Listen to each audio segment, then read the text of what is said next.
workplace violence issue is covered under Occupational Safety and Health Act 1994, or we can call it as OSHA. Now we move to next slide. Bismillahirrahmanirrahim. Assalamualaikum. Thank you to Ms. Roberto and all participants. To Ms. Roberto, thank you as the host of our training session today. Mr. Razlan and I will share about 5 types of violence at work, which is harassment, sexual harassment, bullying, attack, and threat. Next. The first type of violence is harassment. Harassment is any behavior in the form of words, gesture, or action that is not desired, either condemned, and is generally repeated that has a negative impact on a person's dignity based on racial, gender, religious, disability-based, sexual orientation-based, and age-based. Next. Typically, this harassment is done with the aim of creating an intimidating or offensive work environment that can disrupt employee performance. Next, we look for the 4th type of harassment. First is personal harassment. Personal harassment is a form of workplace harassment that's not based on one of the protected classes such as race, gender, or religion. Example of personal harassment is inappropriate comment or offensive joke. Next is second is physical harassment. Physical harassment refers to a type of workplace harassment that involves physical attack. Example is direct threat of intent to inflict harm, physical attack, or hitting, shoving, or kicking. Third is the power harassment. Power harassment is a common form of workplace harassment that's characterized by power. Example of power harassment is excessive demand that are impossible to meet or demanding demand far below the employee capability. Fourth is psychological harassment. Psychological harassment has a negative impact on a person's psychological well-being. Example is isolating the victim presence or spreading rumors about the victim. Next, we take a look on the second type of violence is sexual harassment. Sexual harassment is simply harassment that is sexual in nature and generally include unwanted sexual advance, conduct or behavior that leads to discomfort and has an immediate negative impact on the victim life. Sexual harassment in the workplace is a form of unlawful discrimination and is taken seriously by the court. Next, example of sexual harassment are sharing sexual photo such as pornography, sexual comment, jokes or question, and also inappropriate sexual touching. Next, there are 5 forms of sexual harassment, which is first is verbal harassment or offensive or subjective remarks, comment, and jokes. Second is non-verbal harassment, which is hand signal or sign language denoting sexual activity. Next is visual harassment or showing pornographic material. Next is psychological or repeated unwanted social invitation or physical intimacy. And last is physical harassment or inappropriate touching, petting, hugging, and fondling.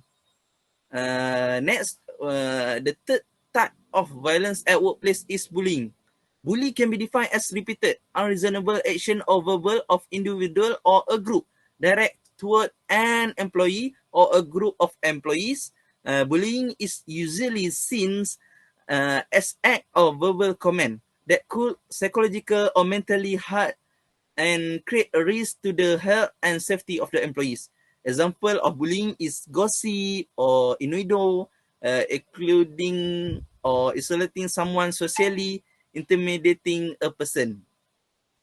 Next, bully can affect an individual. People who are the target of bully can experience a range of effects. This reaction include loss of confidence, physical symptoms such as inability to sleep or loss of appetite. Other than that, the bully also affect the workplace. Bullying affect the overall health of an organization, and a healthy workplace can have many effects. In general, these effects include increased absenteeism, increased turnover, and also increased stress. Next, welcome to Mr. Razlan to continue sharing about type of violence at works. Thank you to Mr. Afi Nordin and our MC today, Ms. Rabiatul. I will present about two types of violence, assault or attack and threat. So the first one is assault. The definition of assault is assault or attack means someone attempt a physical injury leading to the physical harm or threatening to inflict physical injury on another person. It may cause severe physical injuries or even no physical injuries. Assault can happen by kicking, slapping, and beating. It also becomes more serious if any weapon involved during the assault. Assault can be happen by co-workers, employers, or even customers. For example, finish that project by this day or else. This sentence is commonly used by employer to their employees and became familiar to us when in fact it has been considered as a threat of assault to the employee instructed. Next slide, please. Next is threats. Threat means the deliberate verbal or written expression or other specific implication, intent to inflict bodily injury, death, or other harmful results that a reasonable person would perceive as a danger to the personal safety of themselves or others. At the workplace, threats can come from co-workers, customers, and employers, and even ex-employees. Employees must be alert if they receive threats based on the 4 types of threats that will be described. Next slide, please. Thank you. These are 4 types of threat. The first one is a direct threat. Well, a direct threat means a person identifies specific targets and messages that are delivered in a straightforward, clear, and explicit manner. For example, Abu said to Ali, Ali, I will make you bleed after work. In this case, Abu clearly said to Ali, which is his target, to beat himself until bleed. Next slide, please.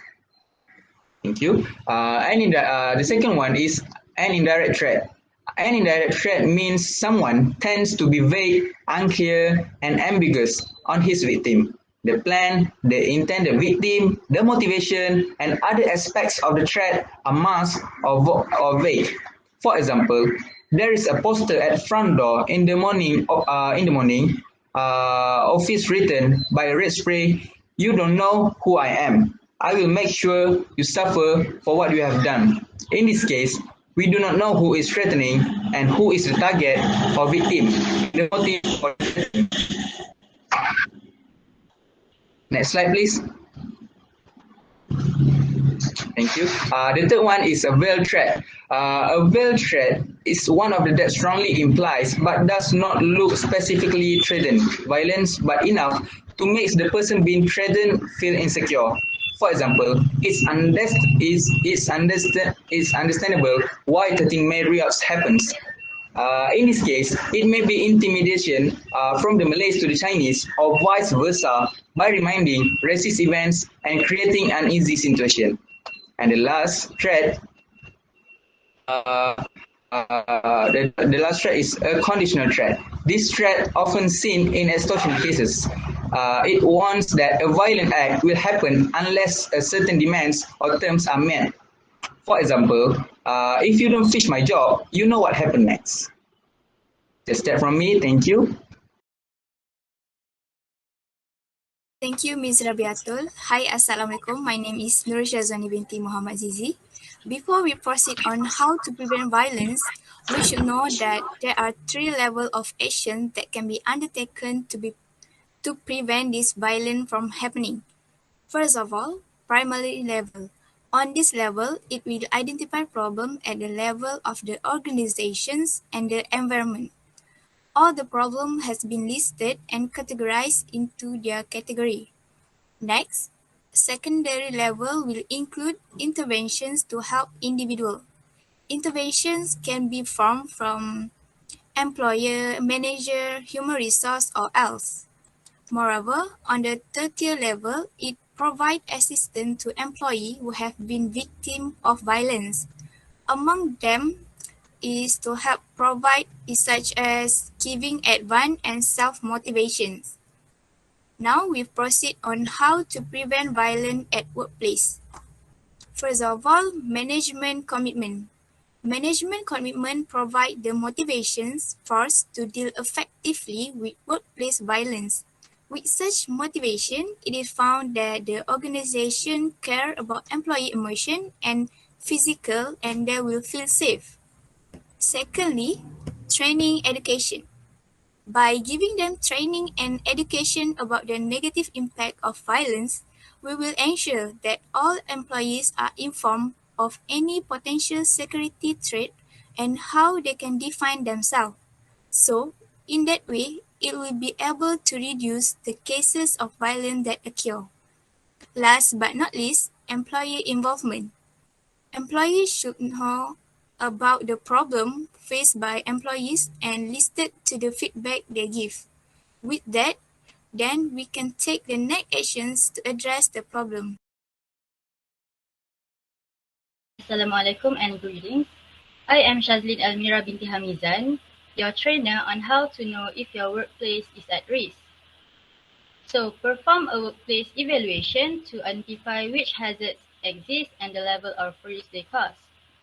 First, you can carry out a workplace inspection.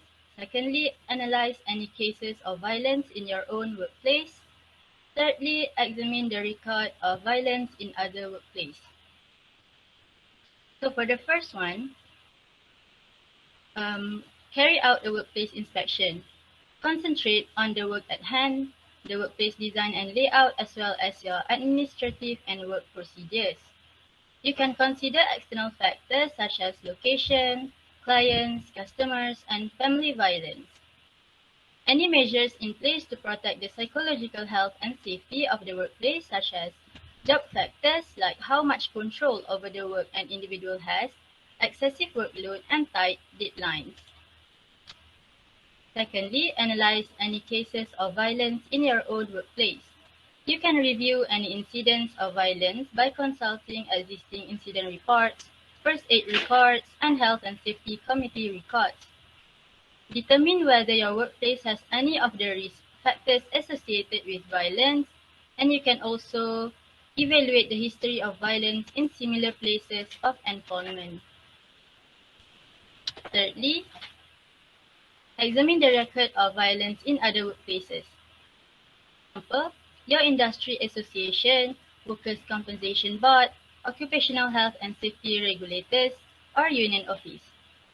Other than that, you can also seek advice from local police security experts and review relevant articles or publications.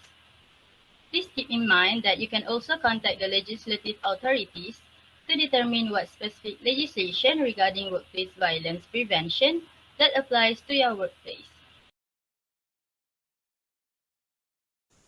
So the conclusion, all workers need to know how to protect ourselves against workplace violence. Workers need to voice it to superiors if they are experiencing workplace violence. And employers need to concern about the employee's condition and not just ignore all the reports they receive. Next, they need to take serious action if the workplace violence occur in their organization.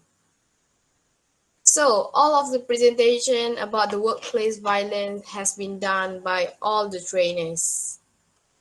Thank you to all the trainers for your willingness to share the information with our guests.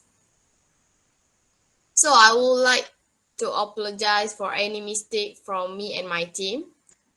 Now we can proceed to the Q&A session. Anybody would like to ask question can open your mic and ask question.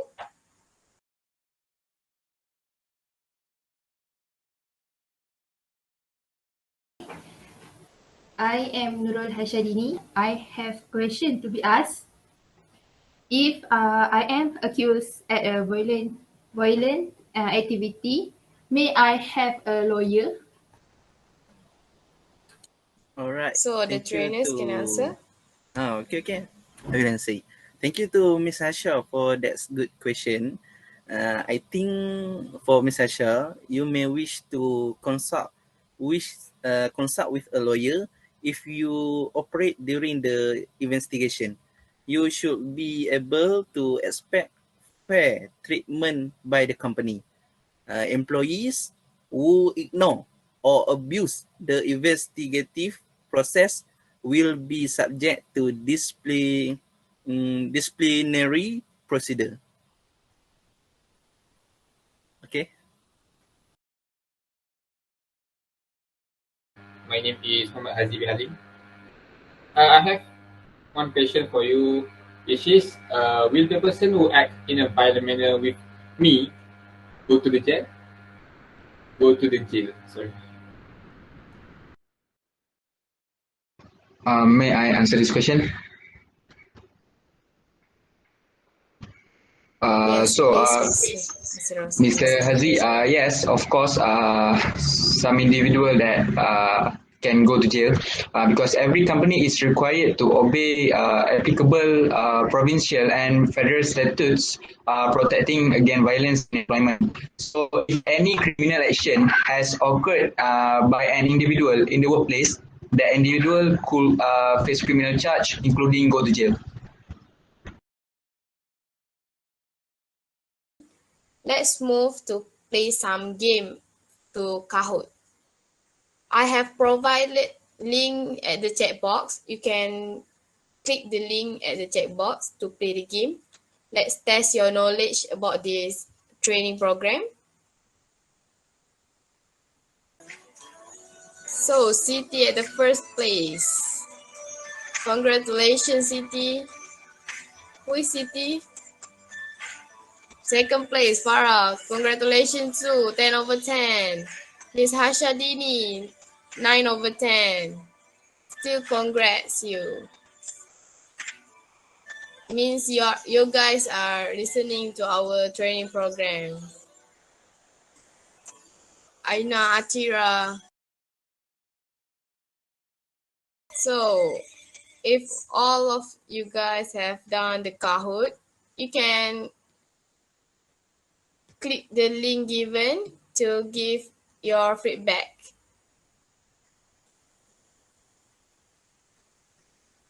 Before you left.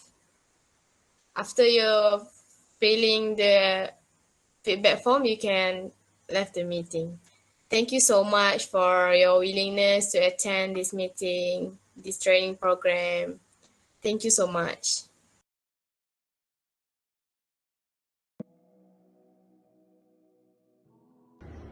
Assalamualaikum and hi. My name is Razlan bin Rosman. Recently, I with my team has launched an online training program through Google Meet entitled Violence and Harassment Training at Workplace. More than 30 people has participated in the program organized. We have provided some details related to violence and harassment that occur in the workplace in terms of the type of harassment, how to prevent harassment in the workplace, and how to identify whether the workplace is involved with the violence and harassment or not. We have also applied the gamification method in this training program in order to test the participants' understanding. We have used Kahoot as a medium of games for participants, but unfortunately, there are some challenges in the success of this online program. Yet, every challenge must have a solution. Here are some of the challenges we faced while running the program. Assalamualaikum and greetings. I am Shazlin Elmira binti Hamizan, the trainer on how to know if your workplace is at risk. While being a trainer, I am also responsible for the screen sharing with audience. This means that I am the one who controls the slides and the Kahoot creator for my team. As everyone knows, turning on the camera while sharing the screen might slow down the internet connection. At first, I had a problem on recording the meeting which caused the recording to start halfway through the introduction. Later, during the screen sharing of Kahoot session. Therefore, I had to stop sharing the screen for a while to wait for my line to be stable again. Assalamualaikum and hi, I am Rabiatul Adawiyah binti Said. I am the moderator and also the trainers for this workplace violence training program. As the moderator, I need to play my role to back up the internet connection problem. Although it takes some time to record the meeting, I just proceed to the introductions because we don't want to waste so many time since the other group are presenting next. When my group members cannot share the screen due to internet connection problems during the Kahoot game, I need to control the situation and make sure the game is not bored.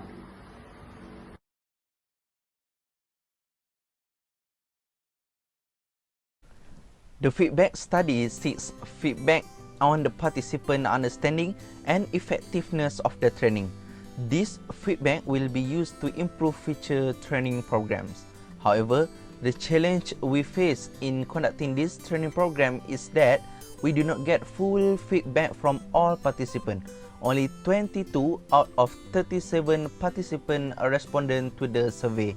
We realize this is due to three factors. First, we put a feedback link in the Google Meet chat box which may cause participants to miss it. Second, the feedback link was too late. We just add the feedback link near the end of the training program. And the third, we found that providing 10 feedback questions was too much, causing a participant not to have time to respond. Therefore, only 22 out of 37 participants respond to the feedback.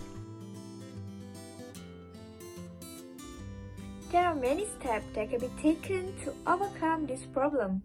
Among them, a feedback link will be given in the Google Meet comment space in advance to remind participants to fill it at the end of the program. With that, they will be more alert and will not forget to give feedback. In addition, feedback link can also be provided in existing groups or new groups. This group can be created on WhatsApp or Telegram. In this group, all the participants are involved, so it is easier for them to find a link to fill in the feedback. This will also give them attention because when there is a notification coming in and they read it, they will continue to respond to the feedback. Last but not least, the numbers of questions in the feedback form can also be reduced. This is because participants will feel bored and lazy about answering questions if they have a lot of questions. Therefore, only the most important and relevant questions are included in the form.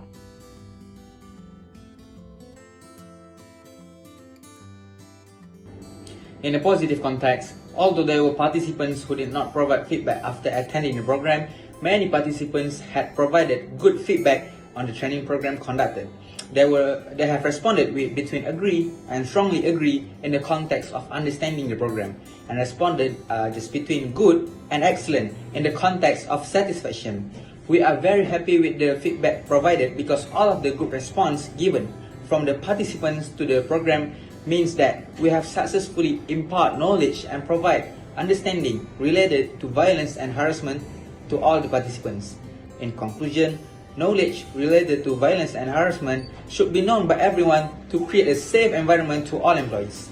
In addition, the gamification method as well is an interesting method to train participants in understanding a context, and participants also feel more fun and determined in answering the question. Just that from us. Thank you to Dr. Cardina who have given us guidance to complete the task, and thank you to all participants who have joined the program. Goodbye.